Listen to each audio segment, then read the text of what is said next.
Hi mga kabulabog! Welcome to my channel! So, kamusta naman ang mga buhay-buhay dyan? So, for today's video nga ay ayun naman, makikita nyo naman. Ano daw? Nakikita nyo naman sa screen kung paano gagawin natin at anong gagawin natin. Is replica mga kabulabog. Ayan, nagbenta muna ako, nagsukli muna ako or something like that. Ayan, pa-istil ko muna kay kuya yung gagamitin kong palaga para sa aking Gempukat na gagawin for today's video. So, ayun nga guys, ang aking first slice. Tinanggal ko muna yung nasa gilid guys para pantay. Ang aking gagawin is slice mga kabulabog. So, ayan ang aking second slice. Ayan, medyo hindi pa siya pantay. So, hindi pa siya maganda. So, we'll see in the third slice na gagawin ko. I will show you guys. Okay guys, medyo maganda siya. Carry.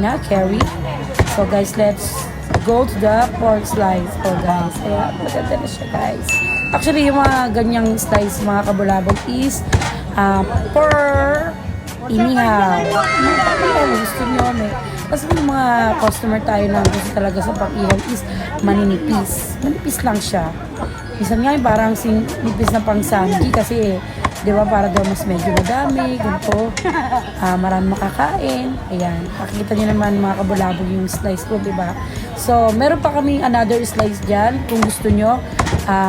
Pag medyo makapal, yung slice natin ng gempo is yung mga gusto ng mga customer natin is para sa mga pang-adobo cut, pang sinigang cut.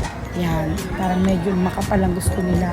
Kasi yun daw talaga ang tamang slice ng mga ganong luto. So guys, ayan, medyo buo na. May buto na yan. So pwede mo siyang i-Chinese cut yan. Thank you for watching!